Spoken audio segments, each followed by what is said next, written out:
I'm not seeing you present.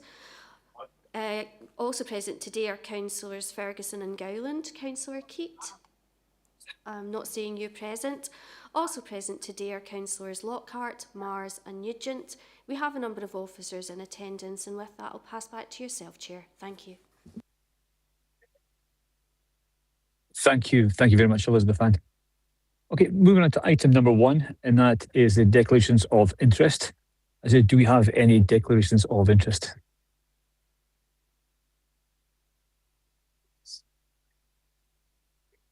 Nope. Okay, good. Moving on to item number 2, and that's the minutes of previous meeting, pages 3 to 6. And if we can get those minutes agreed, please. Agreed, Chair. Thank you, Councillor Mars. Moving on to item number 3A, and that's the capital budget monitoring 2025 to 2026, the general fund capital programme, pages 7 to 28. And if I could ask Lorraine O'Hagan and Amy to take us through that report, please. Thanks, Chair. Good afternoon, members.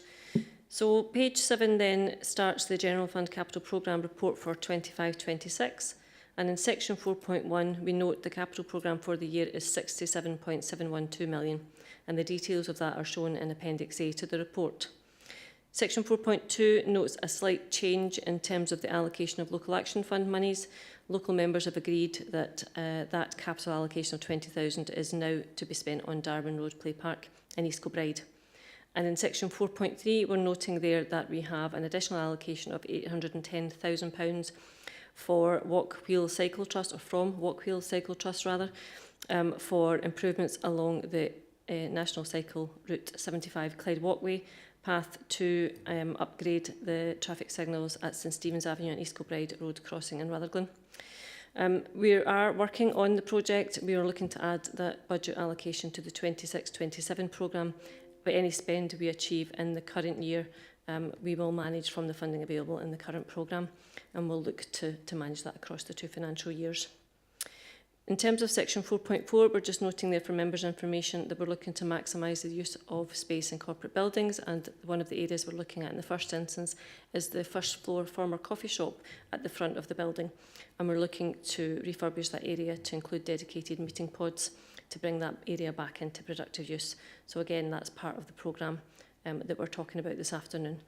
In terms of the forecast for the year, we have noted the forecast in section 4.7 as 65.962 million, and in section 4.8 we're just noting the reasons for an underspend that arises because of that forecast, and that's across 2 projects. The East Kilbride Town Centre project, where, as we talked about before, we've got demolition costs that were lower than anticipated, and Hamilton Junctions, where works planned for the Bellhall Road have been reprogrammed to begin in spring 2026.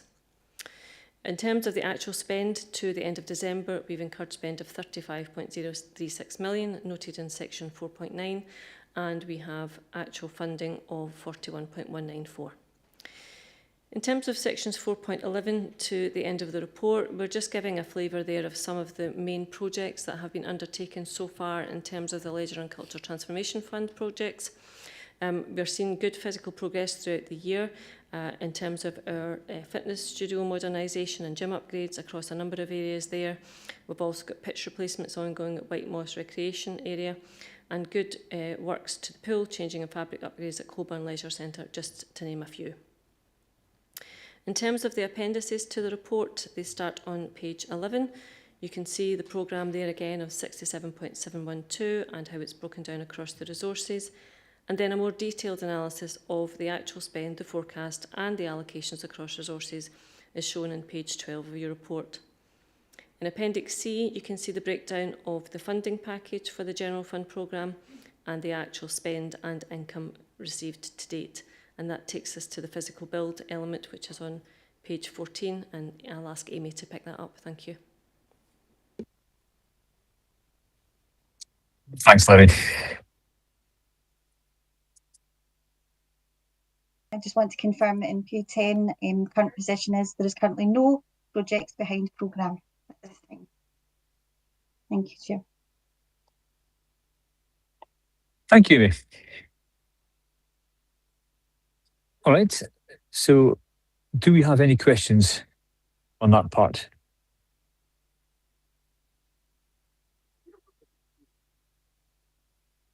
No, it doesn't seem to be. Okay. Can we agree the report, please?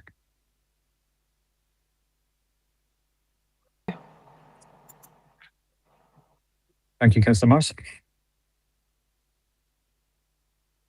Okay, moving on to item 3B, and that's the capital budget monitoring 25-26, the housing capital programme, pages 29 to 34.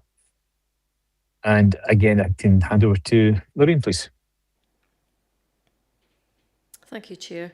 So page 39 then starts with the Housing General Capital Programme, the Housing Capital Programme for the year.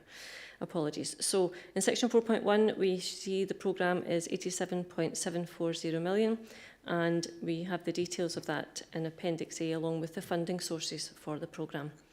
The forecast for the year at this point is still showing a full spend for the year.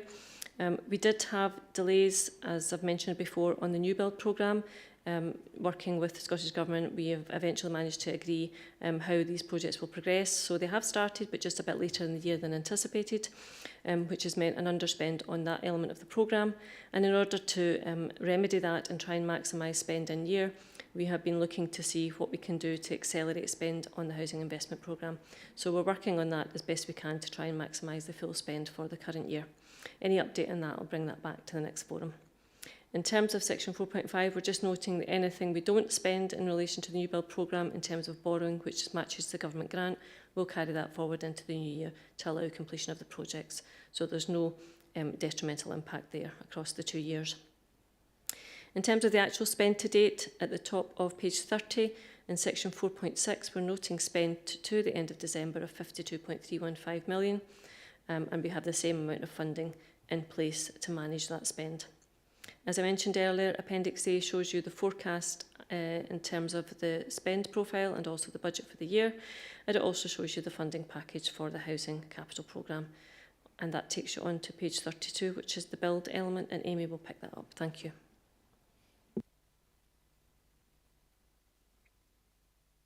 Thanks, Larry.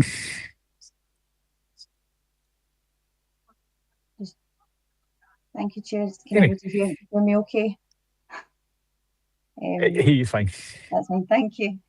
So bring me on to page 32 for the housing build element. So we currently have 2 projects behind programme.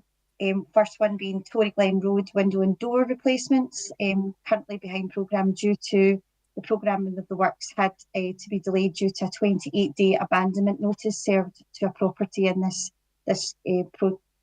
programme of works. And the second project is various lockups refurbishment, which was behind at this point in time due to weather issues and access issues. 4 projects with altered brief and 12 projects currently held. But other than that, that's everything. Thank you, Chair. Thank you very much for that, Amy. That's great. I don't have any questions. Does anybody else have any questions? Oh, Councillor Lockhart, please.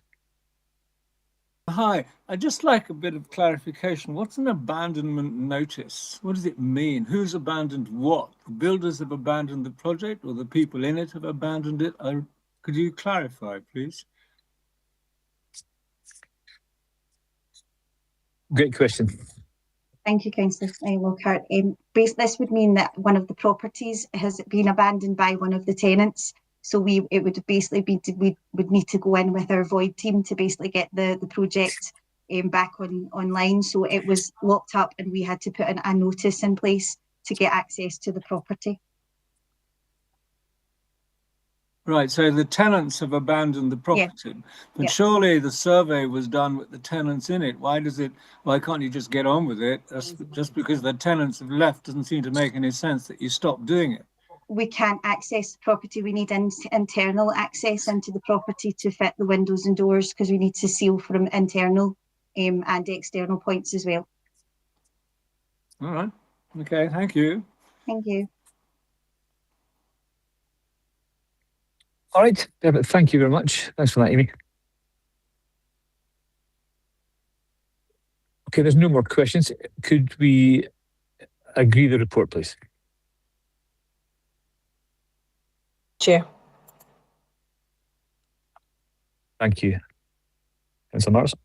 Moving on to item number 4, and it's the Revenue Budget Monitoring 2025 to 2026, pages 35 to 50.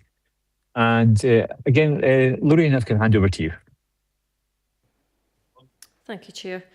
So this is the normal revenue monitoring report that you're used to seeing, but it's a bit heavier in terms of the level of detail this time round, because we have also included the results of our probable outturn exercise, which is a deeper dive into the budgets and the forecasts that we undertake around about October, November time and into December. So this is the first opportunity we have to bring this information to you, and this replicates the information that was presented to the Executive Committee last week. So in terms of section 4, then we really pulled it together into an executive summary, so there's more detail in the remainder of the report, but I'll focus on this if that's acceptable, just to give you the high level flavour of where we're at. So in terms of the meat of the report, what we're explaining here in section 4.2 is that we have an outturn position before any new proposed transfers to reserves of 19.918 million. That is after we already have identified or approved transfers to reserves that have already been identified to elected members during the year, which total 38 million. And those are detailed in bullets in section 4.2. So in terms of the probable outturn exercise and the new information that we're providing to yourselves, you can see that in Table 1. What Table 1 shows you is the position across resources and the other corporate lines that make up the overall council position before transfers to reserves. The middle column of the table then shows you the proposed transfers to reserves, which I'll come on to in a second, and then the final column shows you the position after transfers to reserves. In terms then of where the resources have come in, at the bottom of page 36, section 4.4, you can see that the resources are showing a combined underspend position of 926,000 after transfers to reserves. In terms of each of the resources, they start at the top of page 37. So community and enterprise resources are showing an underspend position of 348,000, and that's after proposed transfers to reserves in relation to a number of areas, including the timing of spend on Frontline First expenditure, contributions to the Strategic Waste Fund for planned works, upgrades to air conditioning and refuse collection vehicles, and also funds to support the transition to the Local Growth Fund. Education resources are showing a break-even position within their service area, and that's after transfers to reserves for planned pupil equity funding and also for additional support for learning funding, which will align more with the school year rather than the financial year, and that's not uncommon, that happens every year. In terms of finance and corporate resources, in section 4.7, we're showing an underspend there of 578,000 after a proposed and approved transfer to reserves in relation to the insurance fund, and that underspend is really reflecting the underspend in empty property relief payments that we have seen in the current year. In terms of a separate item that's identified there, we have an underspend of 40,000 on community grants this financial year, and the proposal agreed by Executive Committee that would be transferred to local food banks. And all of that is included in the finance and corporate position as shown in the appendix. Housing and technical resources is sitting in section 4.8. They're showing a break-even position after transfers to reserves for the first stop accommodation project within homelessness services. And that was part of the planned funding package for that. And also spend on feasibility studies for the estate's strategy work that's ongoing. Social work resources is then detailed in section 4.9, and because of the interrelationship with the Integrated Joint Board, it's a little bit complicated, so I'll try and go through this as simply as I can. Within the Adults and Older People Service, or budget that's delegated to the IJB, we've got a transfer to reserves included of £500,000 for transformational residential care, and also £750,000 to support the work on the promise for young people transitioning from children and family services to adult services over the following 2 years. So that money will be set aside within the IJB accounts. It also assumes an amount of 1.762 million in terms of the budget delegated to the board. That's a genuine underspend that's been arrived at this year, and we are looking to allow the IJB to keep that money within their reserves earmarked for future costs of care. And that's in line with the approach to integrating health and social care budget, and it's the way we've treated this over the last couple of years. In terms of the social work resources non-delegated budget, so the bit that sits still within the council's world, which is children and families, justice and support, we have a position in children and families where we are showing break even, but that's after we are looking at transfer to reserves to allow us to manage the pressures on children and families over the next 2 years. And again, that's in line with our budget recovery plan that we report to the Social Work Committee on a regular basis. At the top of page 38, we have section 4.13, which includes our loan charges position. So we have an underspend there of just over £2 million, again, after transfers to reserves. And that's mainly due to a reduction in the borrowing requirement over the period 24-25 and 25-26, and it reflects the profile of our General Fund Capital Programme. Corporate items is shown in section 4.14, and again, an underspend there, 422,000, and the reasons for that are shown in that paragraph. Section 4.15 picks up on council tax and the council tax reduction scheme, and we have a slight over recovery there, 130,000, which is a bit lower than previous years, but we've been trying to catch up and get our budget more in line with where it needs to be, taking account of property numbers. So that's still again going towards the corporate underspend position. And in terms of the overall corporate underspend position then, that's noted in section 4.16. So we have an underspend there of 3.579 after transfers to reserves. And in terms of that 3.579, the details are shown then in the bullets in section 4.17, and this is what was agreed at Executive Committee last year. So £1 million allocated to the Marmot project, 40,000 to support the continuation of Winter Wishes, 100,000 transferred for commercial feasibility costs, 400,000 to be set aside to support the findings of the third sector review, 300,000 to be allocated to heat network and decarbonisation projects, and the remainder, 1.739 million, transferred to reserves for consideration for future budgets. So there's quite a lot of information in there. The remaining sections of the report really just give you a little bit more of a feel for some of the areas that we are that we've talked about already.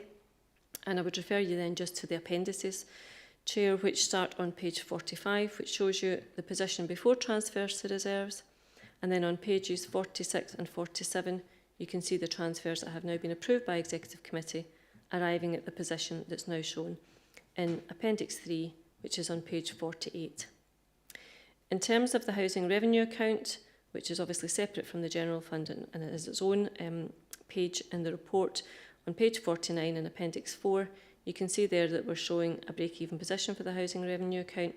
We are taking slightly more from the balance sheet than we had originally anticipated at the start of the year, and that's reflecting the type of costs we're incurring this year. We've got a slight overspend on IT system spend this year, but again, it's managed through the reserve that we have for the housing revenue account and will be managed into the new financial year.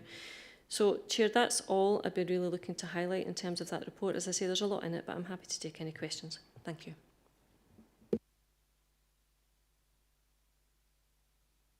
Thanks for going through all that, Lorraine. So do we have any questions to Lorraine on that part?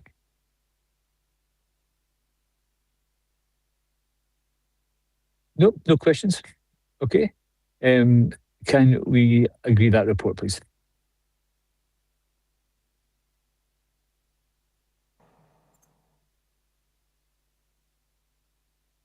Okay, thank you very much. Thanks, Councillor Mars. Moving on to item number 5, and that's the Revenue Budget Monitoring 2025 to 2026, the detailed resource analysis on pages 51 to 116. And this time I'm going to hand over to Graham. Graham Booth, please. Thank you, Chair. Good afternoon, members. This report focuses on the detailed resource analysis here, and this really reflects the position Lorraine was discussing there around the resource positions before transfers to reserves in terms of any figures that I'm going through with you shortly. So on the first resource is community and enterprise, and the summary on page 53 shows the resource position of an underspend of 1.466 million before transfers to reserves. And on pages 54 to 72, we have the detailed variance analysis with any new variances underlined since we last reported at the end of last year. In pages 73 to 75, again, show the trend analysis across the various periods. So happy to take any questions specific in relation to the community and enterprise resource position, Chair. Thanks, Graham. Do we have any questions?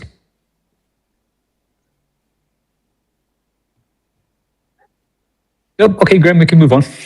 Okay, next resource is education resources. And again, the summary position on page 77, this time showing the resource underspend of 478,000 before transfers to reserves. And pages 78 to 81 have the detailed variance analysis with the new variances underlined. And pages 82 and 83 again show the trend analysis if there are any particular questions on education, Chair.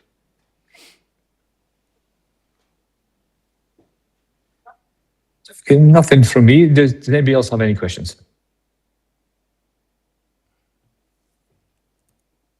Doesn't seem to be. Okay, that's great. You can move on, Graham. Thanks. Thank you. Finance and corporate resources position next. The summary on page 85, showing the resource position of an underspend of 878,000 before transfers to reserves. And pages 86 to 90 again have the detailed variance analysis and the new variances underlined since we last reported. And pages 91 to 92 show the trend analysis across periods. Again, if there are any questions in relation to the resource, happy to take them, Chair. Thanks, Graham. Nothing from me. Does anybody else have any questions?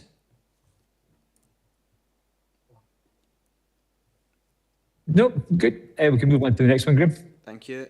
Housing and technical resources next, and the general fund position. The summary is on page 93, showing the general fund position of an underspend of 123,000 before any transfers. And pages 94 to 97 have the detailed variance analysis, again with any new variances underlined. And pages 98 to 99 show the trend analysis across the periods. After that, we have the HRA variance analysis on pages 101 and 102, and any new variances underlined since the last reported. And pages 103 and 104 have the trend analysis across periods. If there's any questions in relation to the general fund or the HRA position, Chair. Thank you, Graham. Nothing from me. Anybody else? Nope. Perfect. Okay, we'll move on to the next one. Thank you. Lastly then, social work resource position on page 105, showing the position of the underspend of 4.345 million before transfers to reserves, and pages 106 to 114 have the detailed variance analysis. And lastly, pages 115 to 116 in your papers show the trend analysis across the periods. And finish up there, Chair, and if there's any questions on social work. Thank you. Thank you for all that, Graham. Nothing from me. And I say, is there anybody got any questions on the last part? Nothing coming through? Nope. Okay. Can we note that entirety, the report in its entirety, please?